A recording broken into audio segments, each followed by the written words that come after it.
Elle voulait danser. Elle ne veut pas danser, mais elle dansait pendant le jingle. Bonsoir à tous. Bienvenue pour cette dernière émission de la saison de la loi des séries avant la pause traditionnelle de l'été. Merci d'être au rendez-vous. Dans la deuxième partie de l'émission, on a plein de choses à vous proposer parce qu'on va parler d'une série qui vous cartonne tous les soirs sur TF1. C'est un vrai carton et elle fête son 1000e épisode dans le courant du mois d'août. C'est évidemment Ici Tout Commence. Un directeur de collection s'en va, une autre arrive et on va faire le passage de relais entre Othman Mahfoud et Solène Le Prieur. Ils seront avec nous dans la deuxième partie de l'émission. On a plein de questions à leur poser. Je suis sûr que vous aussi, vous avez envie de savoir un petit peu l'avenir de votre série. Qu'est-ce qui va arriver? Comment se passe l'écriture aussi d'un feuilleton quotidien comme Ici Tout Commence? On vous a réservé tout ça pour la deuxième partie de l'émission. Mais en première partie d'émission, c'est une invitée que je suis ravi d'avoir. Elle va être très occupée à la rentrée. Série, théâtre, festival. On l'avait déjà reçu dans cette émission et on est ravis de continuer à suivre ces talents qui sont avec nous. On va revenir aussi sur un bout de son parcours, cette actualité très chargée. Bref, on a pas mal de questions à elle aussi à lui poser. Bonsoir, Justine Thibaudat. Bonsoir, Alexandre. Ça fait plus de 10 ans que le public maintenant te suit et te connaît à travers les fictions télé, le cinéma, le théâtre. Et maintenant, parce que tu as des journées qui sont trop peu remplies, tu t'es rajouté aussi l'organisation d'un festival. On va en parler dans un instant. Ce sera du 2 au 9 octobre, du 9 au 12 octobre à 7. Ça s'appelle Creativity et on en parle tout à l'heure. Mais tu es très occupé avec ça, je crois. Oui, ça me prend pas mal de temps. À la programmation de ce festival. Et évidemment, on reparle de ça en détail dans un instant. Mais auparavant, c'est la dernière de la saison, donc on va faire un focus sur une série qui va arriver dans les prochains mois et qu'on attend avec impatience. C'est quelqu'un qu'on aime beaucoup ici, qu'on suit aussi beaucoup depuis Profilage, depuis Le Secret d'Élise, depuis Les Combattantes, depuis Le Bazar de la Charité. C'est l'un de nos meilleurs réalisateurs de fiction télé. Vous l'avez vu dans cette émission, il s'appelle Alexandre Laurent. Il était venu nous voir, il allait commencer le tournage de Cat Size. Cat Size maintenant est terminé, l'adaptation du manga de Tsukasa Oro, qui a été présenté, d'ailleurs qui va être présenté en ce moment à la Japan Expo pour les fans de culture japonaise. Il a réuni 3 actrices pour jouer ses sœurs, Tam, Cilia et mon Dieu, ça y est, j'ai oublié la dernière. Comment elle s'appelait? C'est horrible. Elle s'appelle Alicia, Tam et Cilia. Voilà, exactement. Je vais m'en refaire en faisant la chanson. Et pendant la demi-finale de foot cette semaine, on a pu découvrir le premier teaser de Cat Size.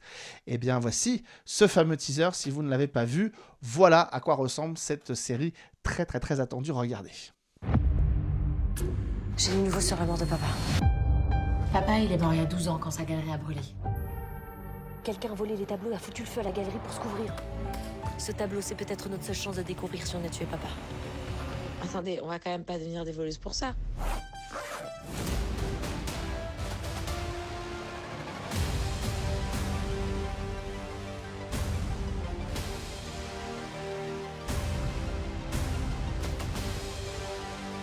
Dis-moi que t'as rien à voir avec cette affaire de voleuse là.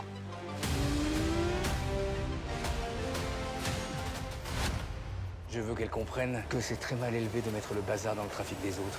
Je vais me les faire.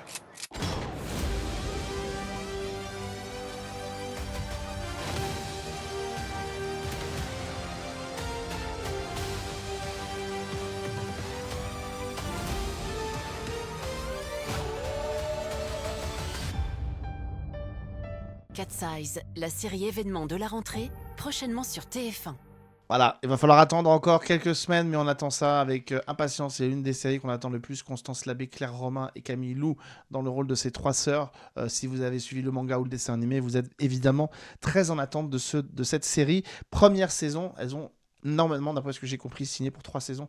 Donc on l'attend avec impatience. Ça donne envie. S'appelle Cat Size. Revenons à notre invité. Revenons à Justine Thibaudat. Je le disais, ça fait maintenant plus d'une dizaine d'années que les gens te connaissent, te suivent, t'aimes, je l'espère, comme nous on t'aime ici. Et l'actualité immédiate, on en a parlé tout à l'heure, on va voir apparaître l'affiche plein écran. Voilà, et on pense à Stéphane et Emmanuel qui sont aussi à l'organisation de cette fiction, de ce festival des créations audiovisuelles de 7. De voir cette belle affiche apparaître, ça fait plaisir. Elle est belle. Creativity, donc du 9 au 12 octobre à 7. Des projections, des avant-premières, des rencontres, plein de belles choses. La programmation est en train de se faire et c'est justement ton travail. Tu découvres les joies. Je suis pas seule. Hein. Non, t'es pas seule. Enfin, quand même. Tu découvres les joies de l'organisation de la programmation d'un festival. Oui, en fait, c'est passionnant parce que ça me donne une double casquette. Je suis comédienne à la base, je travaille avec des producteurs, je travaille avec des réalisateurs, je vais en festival, j'adore les festivals. Et là, d'un coup, je me retrouve derrière à appeler les prods, appeler les réals et leur dire bon, bah, je vous contacte, pas pour jouer dans votre série, mais pour mettre en avant votre série, mettre en lumière votre série. Et c'est passionnant parce qu'il y a beaucoup de choses. Je découvre des séries, j'ai un autre contact avec les personnes avec qui j'ai travaillé déjà. Et c'est très agréable. Ouais, et c'est un très beau festival dans une ville évidemment très riche de l'impact de la fiction, puisque c'est là-bas qu'Andy Renoir s'est tourné pendant 10 ans. C'est là-bas que Demain nous appartient se tourne depuis maintenant 2016, 2017. Et donc, évidemment, avoir ça au cœur d'une petite ville comme ça, d'un petit village, ça fait plaisir. Ça rappelle un peu à l'époque où le festival de la fiction télé n'était pas encore à La Rochelle, mais était à Saint-Tropez, dans ce côté un peu petit village du sud de la France. Oui. Ça renoue un peu avec cet esprit-là aussi, donc c'est ça qui est Oui, sympa. ça manque un petit peu parce qu'il n'y avait pas de festival comme celui-là dans le sud, dans ce coin-là. En plus, Sète, c'est une ville magnifique. Effectivement, elle est bercée aussi par les séries. Et quand Stéphane Capu a voulu créer ce festival, ça a été une évidence. Moi, j'ai dit oui tout de suite parce que j'y crois beaucoup. Je pense que ça va être un gros festival. Un gros festival. Et puis, c'est vrai que le fait qu'il y ait un nouveau festival de fiction, ça prouve que la fiction se porte bien, qu'il y a plein de choses qui se font en série et en unitaire, et c'est intéressant. Alors pour l'instant, la programmation est en train de se faire. Oui. À l'heure où on est en train de parler, elle est encore en train de travailler. On a réussi à la débaucher pendant une petite vingtaine de minutes pour en parler avec nous, mais c'est vrai que la production du festival, la programmation est en train de se faire.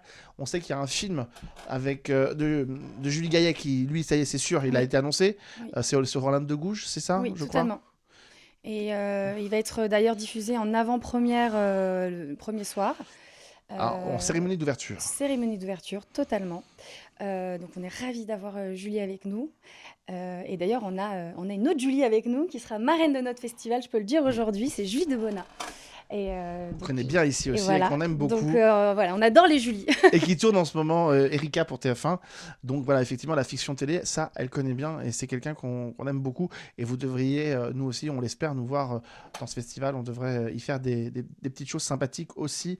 Donc du 9 au 12 octobre prochain, c'est à Sète. Ça s'appelle Creativity. Voilà pour le petit jeu de mots, les créations audiovisuelles de Sète. Et voilà, l'idée est d'en faire un nouveau rendez-vous complémentaire des autres. C'est pas du tout un festival qui entend entrer en concurrence avec les autres, mais d'être complémentaire. Il y a de la place, on le dit régulièrement pour tous les festivals, que ce soit à La Rochelle, l'Institution de la Rentrée, que ce soit Série Mania, que ce soit Cannes Série et maintenant les créations audiovisuelles de Sète. Il y a de la place pour 4 festivals en France, sans aucun problème. Et ce sera à vous de venir le découvrir, très nombreux. Avec grand plaisir. Et de voir le travail qu'elle a fait. Voilà. Si vous n'êtes pas content, vous l'appelez, je vous donnerai les coordonnées. Voilà, avec Emmanuel Aymar et Stéphane Capu, je suis ravie. Exactement, et qui sont des gens vraiment formidables. On continue à voir, on déboule un peu les photos. Là, c'est un clap qu'on va voir apparaître. Ah oui. Un clap d'une série très attendue.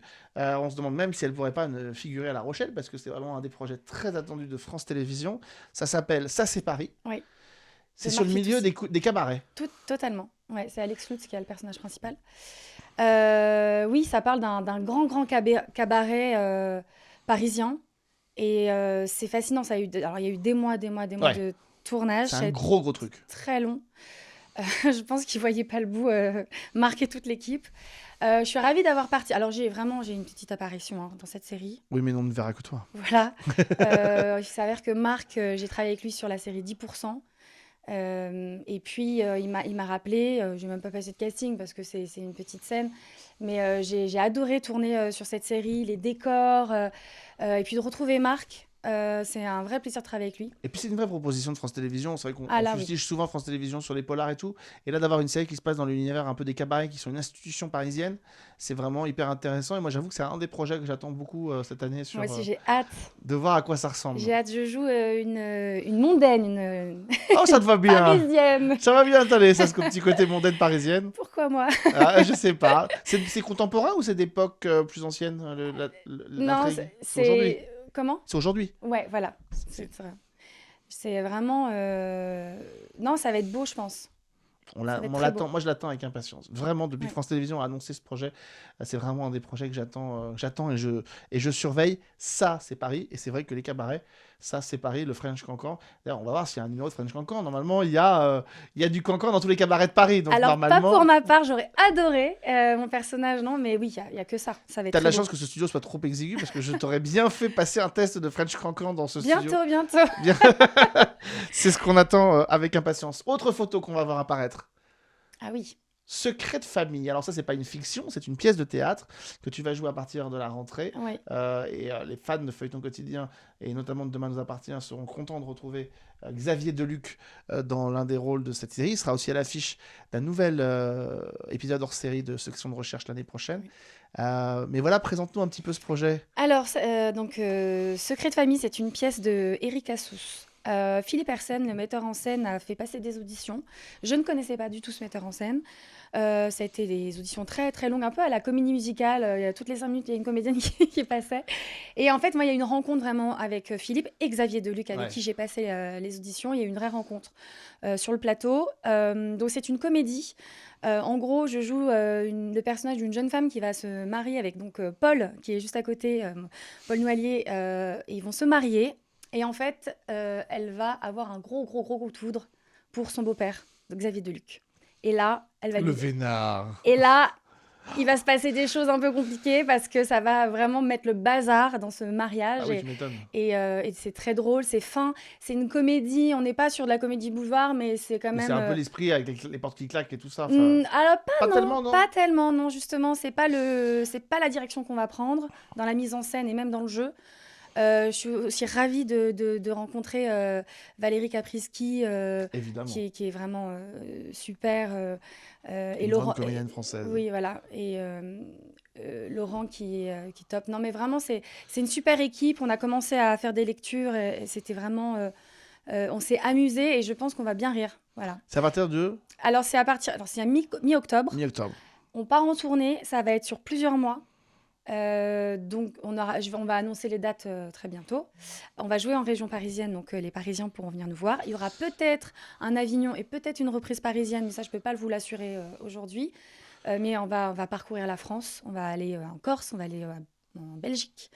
Donc Ça se passe voilà. plutôt pas mal et voilà, là on vous le tease aujourd'hui. Si on peut s'arranger à la rentrée pour que vous veniez nous en parler tous les trois, notamment avec Xavier, ça pourrait être génial. Avec plaisir. Là pour l'instant on tease, mais Ouais. on donne envie, on Oui. suscite l'intérêt. En Ouais. attendant la rentrée, mais on essaiera de faire quelque chose avec vous si on peut le faire à la rentrée. Voilà, et je suis toujours fasciné de devoir débarquer dans un studio de radio et de télévision en étant toujours extrêmement assuré, port de tête impeccable, Ah bon ? et de te voir tout ingénu sur les affiches, on a l'impression même que tu pourrais avoir quelques années de moins et tout, tellement tu parais toute chétive. C'est assez fascinant ce décalage que tu arrives à mettre dans tes rôles à chaque fois que tu... Ah, c'est drôle que tu dises ça. Et ce personnage, bon, là, c'est parce que bon, c'est la photo, donc on avait une attitude à mettre en place. Mais j'ai souvent des rôles comme ça, Ouais, bah ouais. de jeunes femmes, voilà, de bonne famille. Alors qu'elle est rock, cette jeune femme. Alors, vous je la suis connaissez hyper pas.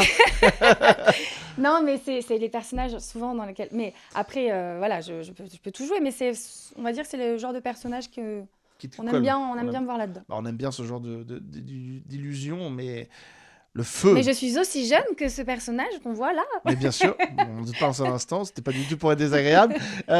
Mais c'est vrai que c'est intéressant. Voilà, c'est intéressant de voir ce petit décalage qui est très adorable et qui te réussit bien. Avant de voir un peu aussi ce que tu as fait, une dernière photo, je crois que c'est une dernière actualité qu'on va voir. Ah oui, Ce sera à la rentrée aussi, on parlait de télévision, décidément, ça n'arrête avec pas. Simon Coleman. Simon Coleman, qui alors change, je l'explique, il change un peu de formule puisqu'il revient à du 6 x 52 minutes maintenant, donc des épisodes plus classiques pour la télévision que du 90. Et tu es dans cette nouvelle formule, c'est ça? Oui, j'ai tourné un guest dans un épisode. J'ai joué avec Rebecca Hampton, on était les deux guests, je jouais sa fille. Je suis ravie d'avoir retrouvé en tout cas les plateaux du Sud parce que du coup c'est une ambiance C'est particulière. tourné où? Alors là, on a tourné à Aix-en-Provence. Ouais, pas mal. Ouais, non, vraiment, c'était très agréable. Il faisait plus beau qu'aujourd'hui, tu vois. Alors c'était au mois de mars qu'on a tourné. Oui, il fait pas beau à Paris aujourd'hui. Il fait pas beau. Non, voilà. Mais super équipe.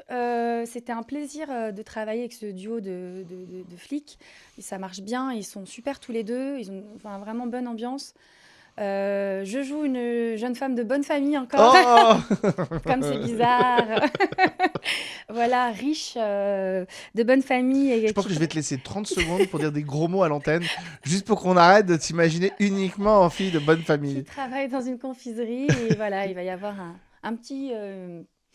mon mari qui va se faire kidnapper. Et donc, on va essayer de comprendre qu'est-ce qui s'est passé. Et en fait, c'est elle la saleté, je suis sûr. Non, voilà. Non, mais je suis ravie. J'ai retrouvé Richard Berkovitch avec qui j'avais déjà travaillé sur Ouais, une série. J'aime beaucoup travailler avec Qui est un lui. producteur donc, qui travaille notamment pour l'équipe de JLA, voilà, qui Et travaille voilà. aux côtés de Jean-Luc Azoulay notamment, et qui est le producteur de Simon Coleman, qui avait, je crois, produit aussi Jugé coupable il y a quelques années, dont on avait fait une émission. Dans un instant, on va avoir deux autres projets, mais sur lesquels tu avais travaillé il y a quelques années, ça évidemment. Dans un instant aussi, on aura Othman Mahfoud et Solène Le Priol qui vont nous rejoindre pour parler d'ITC. Mais si vous êtes peut-être passé à côté de quelques rôles dans lesquels vous avez peut-être vu Justine Thibaudat, on a choisi un petit enchaînement, comme ça vous la voyez jouer, c'est important de sans voir faute. ça. Regardez les T'as amis. pas fait une bande démo quand même. Excusez-moi, je peux vous parler? J'ai pas le temps. Attendez, vous êtes la nouvelle compagne du libraire? Oui, et alors? Méfiez-vous de lui. Merci. Écoutez-moi, c'est quelqu'un de dangereux. Il peut être violent, voire toxique. Alors moi, ce que je vois, c'est qu'il vous a largué et vous le digérez pas. Mais ça, il m'avait prévenu. Vous avez vu comment il la regarde? Les gens sont étranges parfois. On dirait qu'ils ont jamais vu une paire de lolos. Que veux-tu, nous sommes des femmes de rêve, c'est bien normal. Et je dois avouer que ça ne me dérange pas qu'un homme me regarde. Après tout, c'est plutôt flatteur quand c'est fait avec élégance. Oui, enfin, pardonne-moi, ma pauvre Lucette, mais de nous quatre, celle qui regarde, c'est elle. Pensez pas qu'il est temps d'arrêter de jouer au con. De jouer au con? Mais putain, vous en avez pas passé! C'est votre faute ce qui est arrivé à Sam! Pourquoi vous nous laissez pas tranquille? Y a pas eu assez de dégâts. Et d'ailleurs, j'arrive pas seule. Je vous présente Marine et Océane, mes deux super assistantes. Bonjour. Salut. Salut. Je sais pas si on vous a dit, mais on a un local boutique. C'est les marques qui envoient des cadeaux aux stars et quand elles en veulent pas, on les récupère. Merci, on sait. On a regardé, y a que de la merde. Donc nous deux, c'est fini, quoi. Ah bah vous deux, ça sent pas bon. Bah on va voir, parce qu'à mon avis, je vais avoir un premier mois très intense avec Bruno. Et tu vas vivre chez lui alors? Ah bah non, vu que c'est mes parents qui sont cautions, tu l'as dans le cul. Je garde l'appart. Mais en plus, je suis désolé, mais qu'est-ce que tu y trouves? Rien. Rien. Mais elle dit derrière, j'ai eu un orgasme. Ouais, j'ai eu un orgasme du premier coup. Et là, croyez-moi, on la voit d'un autre côté, notre petite Justine. Ouais, non, mais sur cette série, en plus, c'était une série avec Tom Villa. Ça s'appelait Sans mensonge. Et en fait, c'était comme si on vivait dans un monde Où il n'y avait plus de filtre. où il n'y a plus de filtre. Donc, en fait, on dit les choses très, très simplement et il n'y a pas de problème. Non, Voilà. je ne t'aime plus et lui, il me prend juste mon pied, mais c'est tout. Voilà, Ah, et puis, oui. bah écoute, c'est pas grave. Et puis, non, puis Ça on arrive à avait tout le fait monde. des scènes où il débarque dans la chambre, je suis avec lui dans le lit. Enfin, c'était très drôle. J'ai adoré travailler avec Tom Villa aussi, d'ailleurs. Bon, t'as Francis vu- Magnin, le réalisateur. On a vu 10%, on a vu aussi un film avec Julie Debona, Oui. justement, avec qui tu as travaillé. Mise à nu, un très fort comme téléfilm. Et Julien Boisselier. Et on va avoir une autre photo, parce que une photo au théâtre, cette fois-ci, Keane. C'est fou, ça m'émeut quand je vois ces photos. C'est vrai? Ah ouais. Mais pourquoi? Parce que non, c'est fou parce que ça a été une aventure. Putain, c'est fou que ça m'émeut comme ça. Bah alors, bah non, vas-y, reprends tes esprits, tout va bien se passer. Oui, non, mais parce qu'en fait, c'est un rôle qui m'a pris quand même plus de 3 ans de ma vie. Ouais. J'étais tous les soirs sur scène pendant plus d'1 an. Enfin voilà. Et c'est un rôle qui m'a porté pendant 3 ans. Ouais, voilà. Enfin, Anna Demby, quoi. Je me suis éclatée sur cette scène. On a joué dans 3 théâtres parisiens.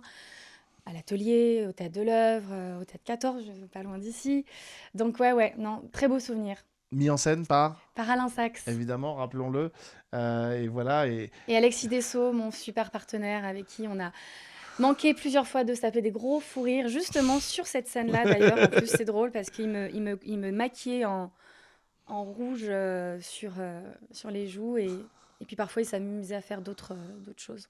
On ne dira pas. C'était rigolo. On ne dira pas. Kin, qui est un classique du théâtre, qui a été joué notamment de mémoire par Jean-Paul Belmondo Oui, il y a très très longtemps. Mais oui, voilà, donc, Alexandre Dumas. Oui, ça avait été un carton et du coup c'était un peu un challenge pour Alexis ouais. de reprendre ce rôle-là. c'est Mais- derrière Belmondo, je veux bien le croire.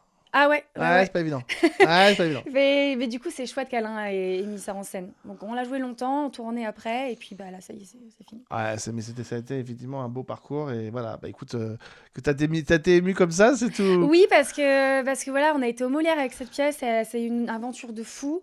Et en fait, elle s'est arrêtée. Moi, j'ai arrêté le rôle parce qu'il y a eu le Covid, etc. Et on s'est un peu arrêté comme ça. J'ai pas vraiment Tout a été stoppé, ouais. J'ai pas été stoppée, j'ai pas vraiment fait de dernière, en fait. J'ai pas dit au revoir à mon public. Non, je rigole. Mais bon, du coup... Vous comprenez pourquoi on l'apprend que pour des rôles de filles à votre famille. Ouais.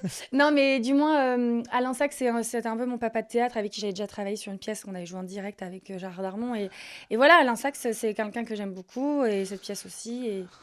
Oui, ça émeut quand on a passé beaucoup de temps, voilà. Évidemment, peut-être que tu auras la même émotion quand tu verras la programmation de ton festival prendre corps à 7 et de savoir que c'est Tintin qui l'aura porté. Avant de recevoir nos autres invités, une dernière photo qui illustre ton actualité. Ah oui. Je crois. Oui, il s'appelle Saro. Ouais. Alors moi, je ne le connaissais pas, c'est un beatboxer. Il est génial. Allez voir ce qu'il fait, il est très très fort. C'est cool que vous parliez de lui là aujourd'hui parce que c'est un artiste... c'est un des meilleurs potes de MB14 d'ailleurs. Qui sera dans Cat Size. Voilà. Et il sort son album. Et j'ai participé à son prochain clip pour son album. On a tourné en Normandie. C'était très chouette. Et ce qu'il fait, il est assez bluffant comme mec. Il est très fort. Enfin, c'est fascinant de créer de la musique avec sa bouche, quoi. Évidemment. Donc, Saro, c'est cool que vous parliez de lui. Ouais, ça va sortir là, à la rentrée, je pense, son prochain album ou à la fin de l'année. En fait, cette jeune femme est très maline, elle s'est arrangée pour que tout ait lieu à la rentrée pour pouvoir refaire de la promo et revenir. Et on la reprendra avec plaisir, évidemment, parce que vous avez compris que si vous ne l'aviez pas encore vue, vous allez la voir à la rentrée, vous ne pourrez pas passer au travers de cette jeune femme. On remet un petit coup sur le festival Creativity quand même, remettre en avant cette affiche qui va réapparaître derrière toi, qui a donc lieu du 9 au 12 octobre. On embrasse évidemment Stéphanie Capu et Emmanuel Hénard qui sont à l'organisation avec toi. Et tu voulais dire ? Oui, je voulais juste dire que j'ai pas fini la programmation. On n'a pas fini la programmation. Donc si vous avez web-série, série... unitaire, ne pas hésiter à me contacter en privé sur ma page Instagram Justine Thibaudat. Voilà, et on fera suivre, vous nous contactez aussi, et évidemment on fera suivre, et on accompagne ce festival avec le grand plaisir. Creativity, les créations individuelles de 7 du 9 au 12 octobre prochain. Tu restes avec nous, on va accueillir nos 2 prochains invités pendant la pause, mais ça a été l'une des séries de quelques mois déjà sur Prime Video, et elle va arriver en diffusion sur France 2 au mois d'août prochain. Ça s'appelle, c'est la nouvelle série de Cédric Lapiche, c'est la suite de l'Auberge espagnole. Ça s'appelle Salade grecque. Elle avait été diffusée sur Prime Video et évidemment maintenant France Télé se l'est appropriée. Voici la bande-annonce pour vous souvenir de ce que c'était, et par la magie de la bande-annonce, Hotman Mahfoud, Solène Le Priol seront avec nous dans le studio pour la 2e partie de cette émission. Regardez. Alors Athènes? Athènes, quoi. Ouais. People actually live here? Yeah, ça serait cool si tu restais ici avec nous. Welcome to Athens.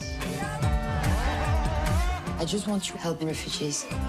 Mais par contre, toi, tu dis rien aux parents, tu promets. Je sais même pas comment je pourrais leur expliquer un truc pareil. Terrain miné. J'ai pas le droit de te demander? Non. Si t'as un amour. Je pense pas que ce soit une bonne idée. C'est vraiment l'auberge espagnole ici. Hey, what's going on? Vraiment trop con, toi. Je vis avec qui je veux et je fais ce que je veux de ma vie, ok?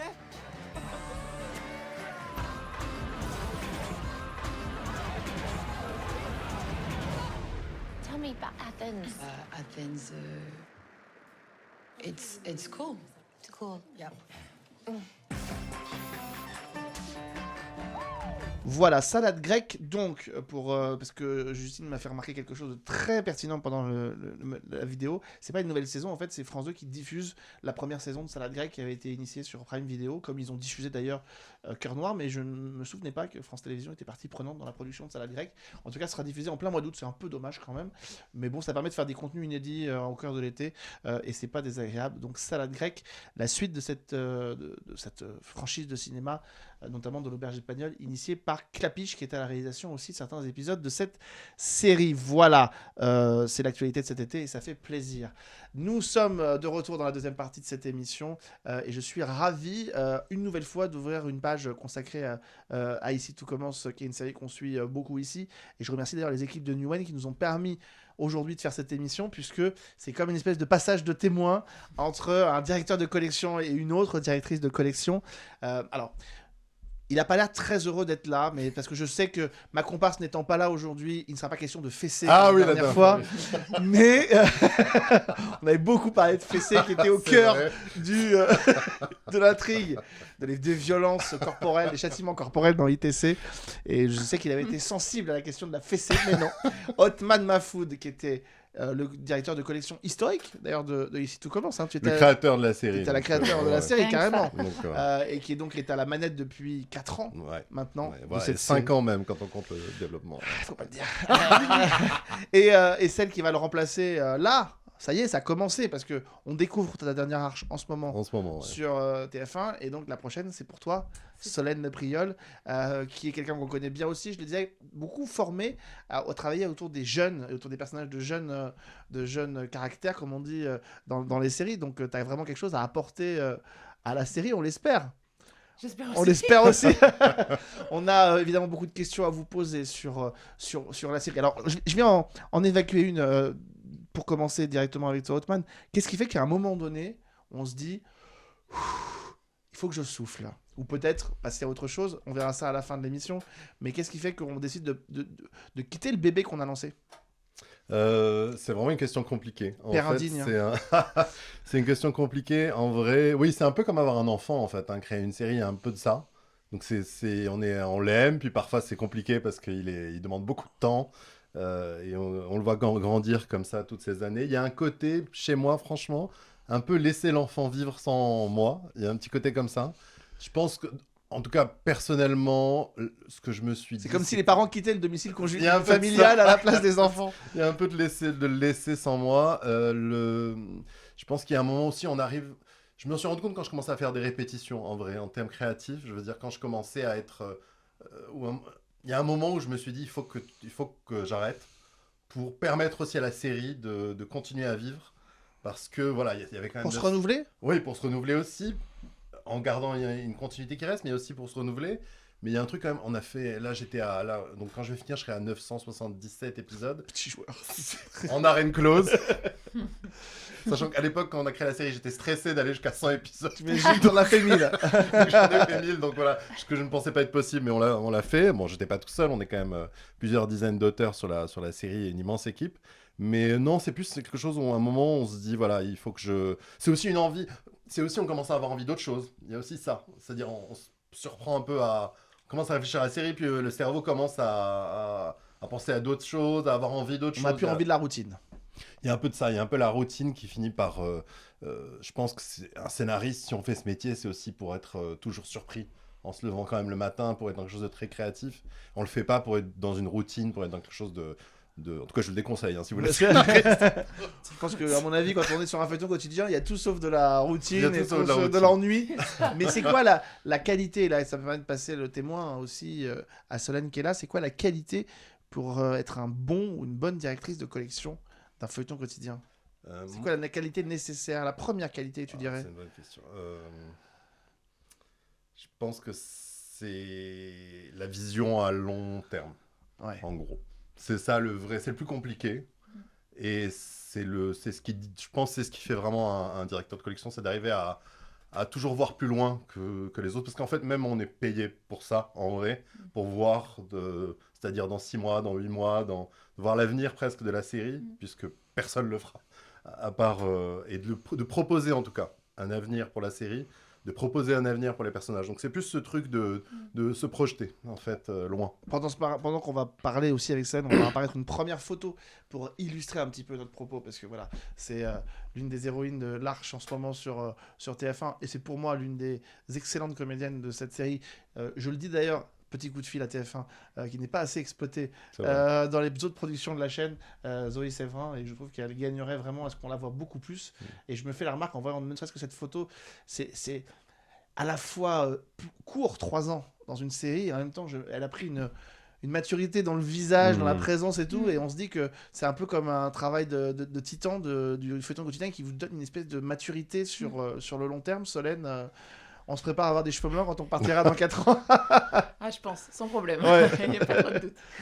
Oui, c'est sûr. On voit c'est la beauté aussi. On les voit tous mûrir. Nous, on mûrit aussi. On grandit tous les uns avec les autres. Moi, je suis arrivée au début de la série aussi. Donc, on a travaillé quand même longtemps avec Othman. Donc, j'étais au dialogue à l'époque. Et j'ai l'impression qu'on a tous un peu grandi ensemble, quoi. Et les comédiens, on les voit. Donc, on voit le... Vous les voyez les joues qui se creusent un peu par la fatigue. Non, elles sont les plus belles que jamais, je trouve. Alors, vous ne serez jamais assez de deux pour répondre à la question que je vais vous poser maintenant. Ça permettra, parce que je sais que c'est une question qui se pose beaucoup. Depuis 1 an et demi, il y a beaucoup de départs dans la série. Les gens se posent vraiment des questions, parce que c'est vrai qu'il y en a beaucoup. Alors... je vais être salaud avec eux, tu vas voir comment on fait pour leur empêcher de répondre la réponse qu'ils voulaient me répondre. Je sais que l'école facilite le départ des comédiens, mais ça c'est un peu la réponse facile en vrai. C'est vrai que c'est salaud. Ça c'est salaud, hein, je sais. J'ai anticipé parce que j'ai lu vos interviews jusqu'à présent, mais ça peut pas être que ça. On voit beaucoup quand même de comédiens qui partent. Est-ce qu'à un moment donné, et ce serait peut-être naturel aussi, on n'a pas des comédiens qui pensent que c'est tellement une Rolls-Royce de travailler dans un feuilleton comme ça à succès que on se sent pousser des ailes, et la possibilité peut-être de partir prématurément pour aller faire d'autres choses. Enfin voilà, comment vous expliquez qu'il y en ait eu autant ? Je pense que si on compare effectivement aux autres quotidiennes, on a eu plus de départs. À mon avis, ça tient pas mal du fait qu'on est des comédiens plus jeunes, et du coup, pour la plupart, c'est l'un de leurs premiers rôles, l'un de leurs premiers postes, voilà. Donc je pense que c'est logique aussi qu'ils aient envie d'expérimenter d'autres choses avant de se caser pour une série. Après, je pense que l'arène vraiment joue beaucoup. Le fait que ce soit une école, en fait, les comédiens sont... Ça, on n'a pas le droit d'utiliser ce joker, Madame Le Priol. Évidemment que c'est important, parce que les comédiens sont très sensibles à leur personnage, à la logique de leur personnage, comme nous, et je pense que quand ils sentent qu'ils ont fini leur parcours... Si vous me cherchez, je vais être obligé de vous dire que quand vous aviez envie de garder certains personnages, vous créiez des masters, vous les faisiez devenir profs. Donc, mais on peut pas le faire pour tout le monde. Parce que alors, je le dis tout de suite pour celles et ceux qui nous regardent, c'est pas du tout pour les chambrer, c'est juste parce que je me dis que ces questions-là, forcément, les gens dans l'écran se la posent, et que voilà, je me fais l'avocat du diable. Je sais que c'est plus complexe que ça. Pour ça, je vous posais la question. En fait, c'est vrai qu'il y a eu beaucoup de départs. C'est pas quelque chose qu'on vit forcément bien. En tout cas, les départs comme ça en milieu d'année, parce que quand même, comme je vous disais, on travaille en tout cas 4-6 mois à l'avance. Et en fait, on travaille des personnages parfois sur 1 an. Donc, quand un comédien nous dit je pars au milieu de l'année, quand même, ça nous pose quand même un problème d'intrigue. Donc, c'est pas quelque chose, je trouve, moi, d'idéal. Après, c'est vrai que moi, je veux dire, pour être très franc, j'en ai parlé à plusieurs. J'ai essayé de leur demander de réfléchir quand même avant de faire attention, de réfléchir avant de prendre une décision aussi rapide. Ils sont très jeunes. Ça, c'est la réalité. C'est-à-dire qu'ils ont 20 ans. Et c'est vrai qu'il y a un petit côté Rolls-Royce dans ITC. Et ils sont projetés d'un coup, ils jouent beaucoup, ils sont assez exposés, et ils ont des propositions. Ils ont de notoriété. Ils ont des propositions, et c'est vrai que ce qui est... Moi, je trouve, alors c'est important à un moment de savoir passer à autre chose, mais c'est des fois dommage de ne pas plus prendre le temps d'apprendre, d'installer son personnage, d'attendre. Parce que nous, à la base, quand on avait imaginé ITC, c'était vraiment l'idée, c'était qu'il reste 3 ans. C'est-à-dire, pour moi, c'est ça l'idéal. C'est-à-dire un comédien qui vient, il y a les 3 ans de l'école, il fait les 3 ans, et à la fin de... Ça, c'est idéalement. Après, les gens restent, etc. On est obligé de garder quand même nos personnages historiques, et on est content de les garder. Mais c'est vrai que moi, c'est jamais une bonne chose, et je comprends, et même pour les spectateurs, c'est pas... Mais en même temps, voilà, ils sont jeunes à 20 ans, en fait, c'est compliqué de dire à quelqu'un... attends 1 an, quand on leur dit attends 6 mois, ils ont l'impression qu'on leur parle de 10 ans, quoi. Donc il y a un truc de rapport au temps qui est pas... Et d'ailleurs j'en profite pour souligner que parmi les comédiens vous en avez révélé beaucoup, ils sont très mis en avant. Là on en a quelques-uns qui sont d'ailleurs très populaires. Je pense à ma copine Aricia Lemaire, qui a été une des belles révélations de cette année, avec Bérénice Tannenberg, qui d'ailleurs vient d'être sacrée par la communauté des fans personnages préférés de l'année. Donc le couple Carla-Bérénice a beaucoup plu au public cette année. Mais voilà, ça fait partie de ces révélations. Mais je pense à Lucia Passaniti qui va décrocher un rôle sur une série. Donc voilà, il y a un vrai vivier de comédiennes et de comédiens qui sortent de cette série. J'imagine que pour vous, c'est évidemment plaisant. Là, c'est un extrait de l'Arche d'été. Donc c'est la dernière arche que tu as créée, c'est ça ? J'ai lu une interview de Zoé Séverin qui nous dit, alors c'est quelque chose qui n'a jamais été fait chez nous, mais qui a été fait ailleurs. Ce qui nous donne pas beaucoup de pistes sur ce que c'est, à part que ça pourrait être du polar, mais... C'est du polar, c'est une arche polar sans cuisine, donc c'est la première fois qu'on le fait.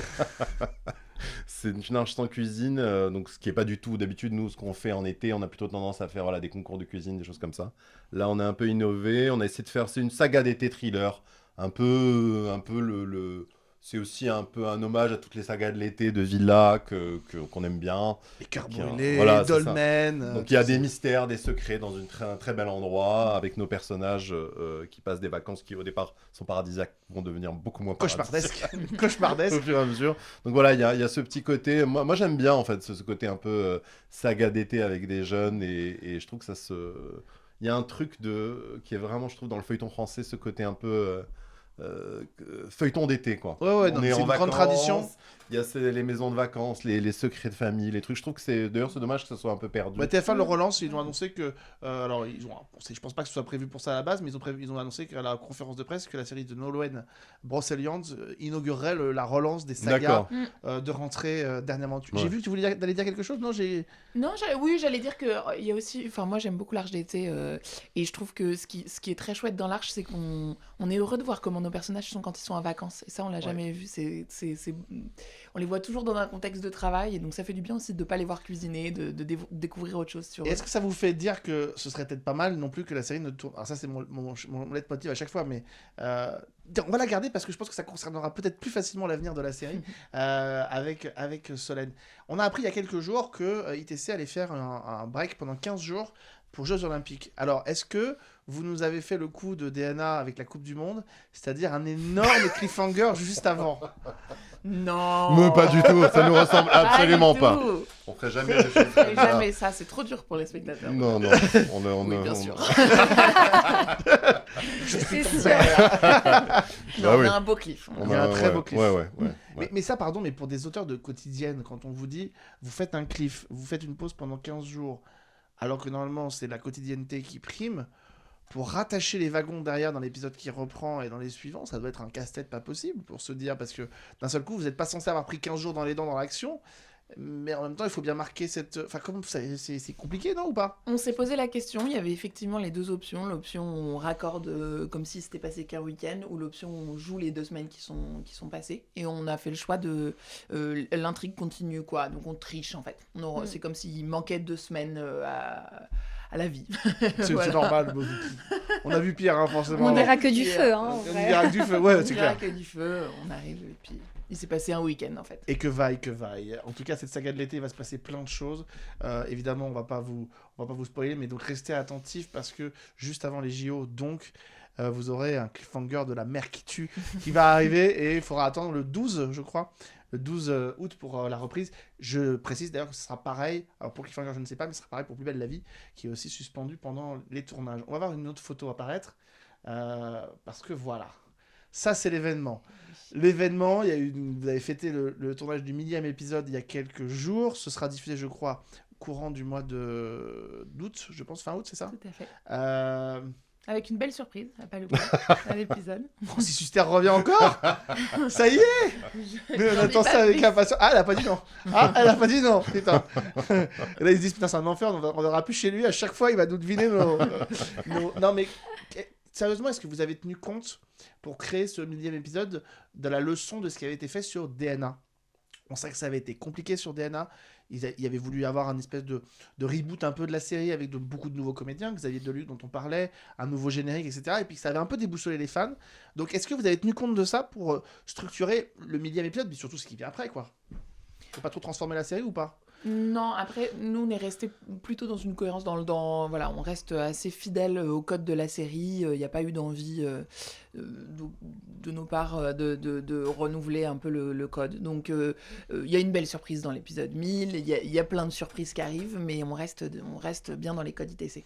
Et c'était important pour nous deux. Je pense que aussi la transition de Dirkol se fasse dans cette cohérence-là, quoi. Ce sera quoi ITC version Solène Le Priol par rapport à ce qu'était Othman Mahfoud? Et c'est vrai que j'ai pas posé la question tout à l'heure, mais de se poser la question de savoir, moi je reste persuadé que pour que ITC dure, et on veut que ça dure 15-20 ans, à un moment donné, la série ne pourra pas continuer à s'être totalement dans une école de cuisine. Est-ce que ça, c'est des choses auxquelles vous pensez à comment le faire vivre, ou est-ce que vous vous dites que non, on a le courage de se dire on va faire encore 1000 épisodes uniquement dans une école de cuisine? C'est un serpent de mer, en fait, c'est la question d'ouvrir l'arène de la série. Je pense qu'il y a il y a des options possibles. Je crois pas personnellement dans l'arène ville, c'est-à-dire de transformer ITC en une série comme les autres quotidiennes qui sont globalement une ville. Qui sont Marseille, Montpellier ou Sète. Ça, j'y crois pas. Par contre, je pense qu'il est possible d'agrandir l'arène dans le sens où, typiquement, les restaurants... Enfin, on a tout le monde d'après. On a le monde d'avant, on n'a pas le monde d'après. C'est-à-dire, une fois qu'on devient chef, qu'on a un restaurant, etc., je suppose qu'un jour, on fera le monde... Je suppose, dit-il.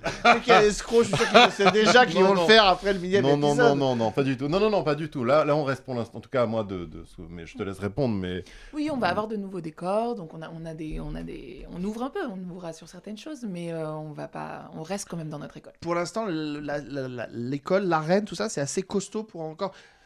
Parce que je sais que quand on avait fait l'émission de lancement ici avec Sarah Faraman et Vincent Mellet, c'est vrai que la référence, c'était notamment à la fois Grey's Anatomy, mais c'était de l'hebdo, mais aussi General Hospital, qui est le soap médical américain. Or, General Hospital, au bout d'un moment, alors, après 15 ans, donc je vous souhaite le même problème, mais ils ont dû abandonner l'arène parce que ils avaient fait le tour et ils sont obligés d'ouvrir. Et finalement, aujourd'hui, ça s'appelle General Hospital, mais ça pourrait s'appeler autrement, ce serait pas un problème, quoi. Donc, est-ce que, voilà, c'est pas quelque chose qui, pour l'instant, est en discussion, non? Non, en fait, moi, pour le coup, je ressens pas de lassitude sur cette arène. J'ai l'impression que, oui, le décor est clos. Peut-être le décor, de temps en temps, on a envie de sortir, mais ça, il y a plein de solutions pour le faire. En revanche, l'arène de l'école, on peut en parler des siècles et des siècles. Et je pense que Grey's Anatomy, c'est un bon exemple quand même. On n'est pas lassé, ça fait 15 saisons. Ils ont un 7. épisode par semaine, chère madame. Ils ont un épisode par semaine, ils ont moins de cheveux blancs que vous, hein, excusez-moi. Ils sont plus longs.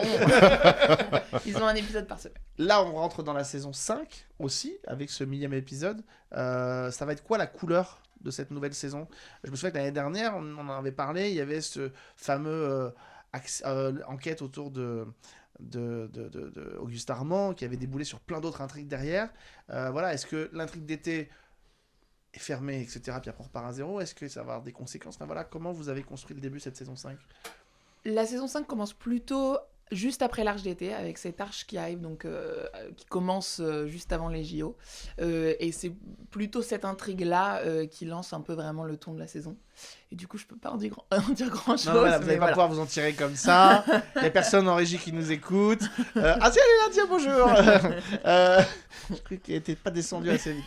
La couleur... La couleur et surtout des nouveaux personnages, parce qu'on imagine qu'il y a encore une belle galerie de personnages qui vont arriver. Ça c'est sûr. Donc on a beaucoup travaillé les nouveaux personnages. On en a beaucoup.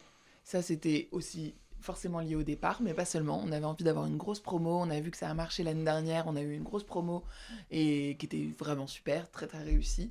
Et donc on est plutôt sur ce modèle-là aussi. Donc on a beaucoup de nouveaux personnages, ils sont très différents les uns des autres, très différents de ce qu'on a déjà vu. Et la couleur, je peux dire qu'il y a... Sur les premières arches, on a quelque chose d'un tout petit peu plus thriller, qui met, bon, chaque arche a sa tonalité, mais voilà, sur les premières, on a quelque chose d'un peu thriller. Je me souviens qu'à chaque fois que je posais la question à Sarah Faraman, elle me répondait la même chose, notamment sur de jouer la mort, entre guillemets, des personnages, en disant que c'est quelque chose dans lequel elle ne voulait pas tellement aller. Est-ce que ça, c'est pareil? C'est quelque chose qui est dans la Bible de la série, et puis on ne s'y touche pas? Ou est-ce qu'à un moment donné, c'est quand même compliqué que les personnages ne soient jamais confrontés à ce qui fait partie de la vie dans une série qui épouse le rythme de la vie quotidienne? Est-ce que c'est quelque chose que vous vous interdisez ou pas du tout? Bah, on a parlé de la mort de plein de manières. On a parlé de la mort avec Hortense, mais effectivement, sur la mort d'un de nos personnages, bon, on en a beaucoup discuté et ça apporterait quelque chose de très très lourd qui nous fait à tous très peur. Après, je pense qu'il n'y a pas d'interdiction et voilà, mais pour Certains l'instant, personnages peuvent mourir en prison, par exemple. Après, on a tous fait beaucoup de feuilletons. Enfin, on a travaillé aussi sur Demain nous appartient, etc. On a fait des morts, des deuils, etc. On sait tous ce que c'est. On a tous des flashbacks. Parce qu'en fait, le problème, ce que je dis toujours, c'est que il faut imaginer. C'est-à-dire que mais j'adore parce qu'en fait, vous avez DNA où vous avez un taux de mortalité qui est de 85% et vous avez ITC où il y a 0,2%. C'est Auguste Armand qui est mort au début de la série. En fait, le problème que ça pose, il est simple. On fait une mort dans une série 52, on a l'ellipse. C'est génial. Il y a un moment, on se dit, bon, ça suffit, il y a assez de deuil et de malheur. On va passer à l'histoire que je veux raconter. Je sais pas, un tel va essayer de retrouver quelqu'un dans sa vie, etc. Super. Un feuilleton, on est jour par jour. Donc en fait, on est dans un problème terrible. C'est que quelqu'un doit souffrir suffisamment pour ne pas qu'on se dise « mais mon Dieu, je ne supporte plus ce personnage ». Et en même temps, on doit souffrir avec lui, mais ça peut durer longtemps. Imaginez, on avait discuté une fois, parce qu'on discutait de Tessier, par exemple. Un jour, le personnage qui joue Théo m'avait dit « ah, j'aimerais bien mourir ». J'ai dit, mais attends, imagine Tessier, donc un des personnages principaux de la série, il perd son fils. Imagine ce que c'est perdre son fils. C'est-à-dire, globalement, les gens s'en remettent jamais. Bon, on peut essayer d'imaginer une version où quelqu'un va trouver une voie, mais on aurait ça pendant 100 épisodes. Non, vous pouvez faire comme le font les Américains depuis 60 ans, c'est-à-dire, au bout d'un moment, ils passent à autre chose. La convention de genre fait qu'on accepte ce genre de choses-là. La différence aussi avec les autres quotidiennes, c'est que sur les autres quotidiennes, quand on fait le deuil, on bascule sur une autre intrigue pendant un temps. On les voit de temps en temps, on fait des intrigues B un peu sur cette... pour parler un peu technique, mais tout d'un coup, on voit quelques petites intrigues B sur la famille endeuillée et c'est léger. Et nous, tout le monde est tellement connecté que si quelqu'un meurt, tout le monde est en deuil. Forcément, si un de nos héros meurt, tous nos personnages sont impactés. Et en vrai, il y a moi, ce que je disais toujours, c'est la vraie question d'un scénariste. Ça, c'est hyper horrible ce que je vais dire, mais c'est la question d'un scénariste, c'est qu'il faut que en fait, presque, la série soit mieux post-deuil. C'est-à-dire qu'il faut que ça soit une mort qui apporte encore plus de drama, qui soit intéressante dans un sens. Il y a une mort qui n'a pas d'impact. Nous, ce qui était génial dans la mort de Francis Huster dans la série, c'est que ça a déclenché un tremblement de terre. Ça a amené un truc énorme pour la série. Et on a pu le faire des répercussions 4 ans plus tard. Ouais, exactement. On a pu ça nous a nourri pendant toute la série quasiment. Ça nous nourrit encore aujourd'hui. Ça nourrit encore aujourd'hui. Ouais. Ah bon, je croyais que c'était fini. Je croyais que c'était fini. Moi, on m'a dit l'année dernière c'est terminé, on a fini. Ah non, mais je veux dire ça. Oui, bien sûr, madame. Évidemment. Surveillez le cliffhanger. Moi, je vous dis qu'il y a un truc qui va arriver au cliffhanger. On arrive pratiquement à la fin de cette émission, mais deux dernières questions, évidemment. Je ne me demanderai pas si vous êtes parti pour 1000 épisodes. Mais voilà, est-ce que parmi les comédiens de cette année, par exemple, il y a des gens qui vous ont étonné, surpris, qui se sont révélés au-delà de ce que vous auriez peut-être pensé tous les deux, puisque vous avez travaillé ensemble, même si vous n'étiez pas à la même fonction. Voilà, est-ce que les gens dont je parlais tout à l'heure, mais peut-être d'autres comme ça, qui ont été des belles révélations? Il y en a eu plein. Moi, j'ai adoré la promo de cette année. Et du coup, je me sens très chanceuse parce que je les récupère et je les ai encore pour dedans. Et je trouve que c'était une excellente promo. Donc, oui... Bon, moi, mon coup de cœur va pour Zoé, et effectivement, là, je pense qu'on le voit. Ouais. Les fans commencent à dire, bon, il y en a beaucoup pour elle. Ouais, parce on s'en lasse pas, c'est une formidable comédienne. Mais ils sont tous, chacun vraiment apporté quelque chose de très beau. Moi, je trouve que Margot, qui joue Billy, c'est une très bonne comédienne. Enfin bon, on est très chanceux, franchement. C'est une belle série, et c'est une belle série de personnages de femmes, et ça c'est vraiment évidemment extrêmement intéressant. Donc on est ravis et on sait que la série est entre de bonnes mains avec Solène et notamment toute l'équipe. J'ai 2 dernières questions, c'est pas du tout des questions pièges, on adore ça. On va voir une petite vidéo et je vous pose la question après, d'accord? On regardez cette vidéo.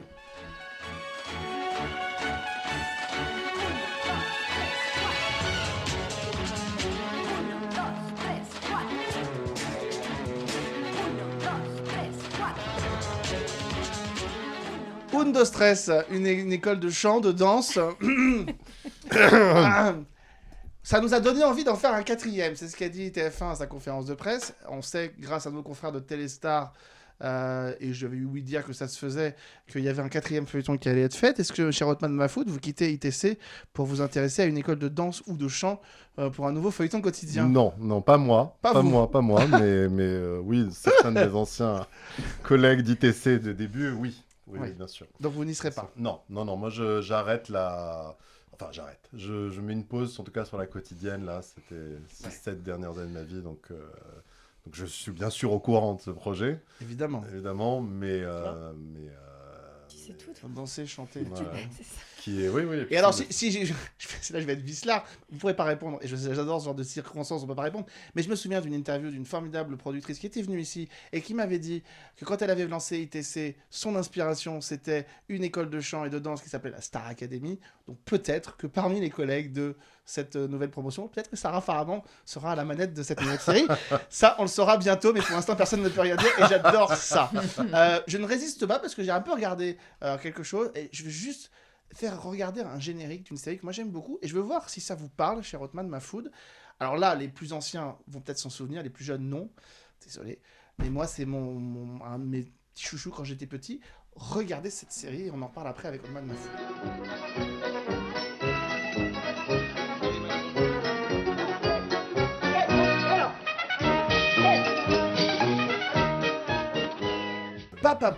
Papa Poule avec Sadie Robo qui a fait aussi beaucoup de doublage, qui a disparu, qui a notamment doublé le personnage de Croquette dans Flic à Miami, qui est un formidable comédien. Moi je regardais ça, c'était un papa qui était seul et qui élevait ses enfants d'une famille reconstituée au début des années 80.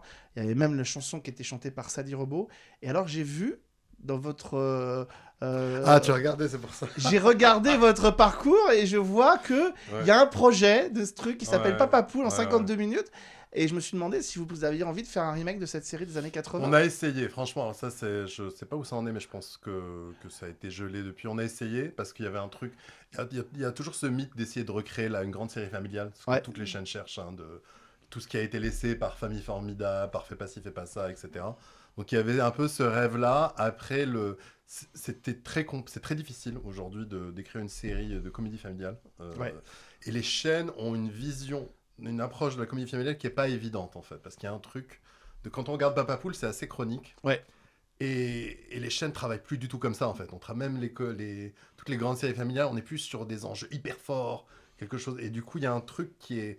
Il y a un vrai problème d'époque, en fait. Il y a aussi un problème de format sur le 52. Donc, c'était pas évident à écrire parce que, typiquement, on n'arrivait pas à... Papa Poule, c'était du 26, de mémoire. Ouais. Mais en 52, c'était assez compliqué à... Les chaînes avaient tendance à trouver que c'était un peu mou, qu'on n'avait pas un truc assez d'enjeu. Mais vous avez eu envie de le faire. Mais on y a réfléchi, non, mais j'ai regardé, et c'est intéressant, franchement c'est intéressant, comme idée de comédie familiale. Après... Vous préférez quoi? Vous préférez Papa Poule ou vous préférez un genre de, je sais pas, un truc, genre Cabinet des Mystères ou... Pas un truc comme ça? La sorcière bien aimée. Une grosse série. Non, je préfère. Là, je suis plus sur une grosse série. Un truc genre Cabinet des Mystères, un truc comme ça. Mais je suis plus sur des grosses séries, d'action. Quand on touche, là, j'adore. Non, je suis plus sur des grosses séries, d'action. Ça s'appelle pas comme ça? Ah oui, c'est ça. Oui, il y avait un projet comme ça aussi sur. Mais je devais regarder. Bah ouais, je m'intéresse à mes invités. Qu'est-ce que vous croyez, cher Othman Mahfoud? Non, mais là, pour être sincère, je discute avec des producteurs. C'est un peu excitant. Et puis il y a pas mal de choses, que je vais attaquer. Je peux pas vraiment parler on croise les doigts parce que ce sera forcément entre de bonnes mains. Ouais, mais ça va être excitant. On va passer à autre chose, mais je laisse ça quand même entre de très très bonnes mains. Oui, franchement, je pense que les gens vont se régaler. C'est très servi. C'est vraiment une des meilleures scénaristes que je connaisse. Elle a été très bien servie puisque je crois qu'on l'a vu sur pas mal des gros succès de TF1 aussi ces dernières années, notamment Les Randonneuses, si je me trompe pas. Non, Les Bracelets Rouges. Les Bracelets Rouges. À chaque fois, je me trompe, c'est pas possible. La nouvelle génération des Bracelets Rouges où ils sont formidables. Et on t'avait vu à Série Mania pour ça, donc entre de très bonnes mains. Le 1000e épisode de Ici tout commençait donc à la fin du mois d'août, et puis ensuite la 5e saison avec cette nouvelle génération, et donc soyez attentifs, il se passe des choses, avant la conclusion, et 2, visiblement, On n'en a pas fini avec Auguste Armand, c'est ça que je retiens. Voilà, bon, on n'a pas réussi à leur extirper grand-chose, mais ça, au moins, on l'aura. Merci à tous de nous avoir suivis, et surtout, merci d'être venus tous les deux. Et je remercie les équipes de New Wayne qui ont permis de faire ce passage de témoin, notamment Gersand qui est en coulisses, et d'être toujours présent. Merci à vous tous. On est content d'avoir fini cette saison avec vous et avec Justine Thibaudat. Tiens, on refait une piqûre de rappel, encore une fois, avec le festival qui se lance à 7 au mois d'octobre prochain. Creativity, donc, du 9 au 12 octobre à 7. Voilà, et on continuera de vous aiguiller là-dessus. Et Justine s'occupe notamment de la programmation avec Stéphane Capu et Emmanuel Hénard. Voilà, on pourra en reparler à la rentrée. Bah oui, tu reviendras à la rentrée avec toutes tes activités et tous tes projets, évidemment. Et voilà, et forcément qu'on devrait voir aussi quelques petites choses avec DNA, parce qu'à 7, c'est forcément obligé qu'à un moment donné, on en parle et qu'il y ait des choses qui se passent. Donc, on surveille ça avec impatience. Voilà, ils viendront nous faire un coucou, c'est sûr. Ils viendront nous faire un coucou, c'est sûr. Merci à tous. Merci à Nicolas qui était à la réalisation. Merci à toutes les équipes. Merci à Julia et Nora qui sont pas là, mais qui sont en congé et qu'on embrasse et qui seront là à la rentrée avec nous. On va se retrouver pour une émission spéciale à la mi-août pour parler de 2 séries qui vont arriver, notamment Ouija, Un été meurtrier et la saison 4 de Emily in Paris. Merci à tous. Passez un très très bel été et on espère se retrouver très vite à la rentrée pour la 10e saison de la Loi des séries. Merci à tous et merci à tous les deux. Merci beaucoup. Merci à bientôt. Alexandre.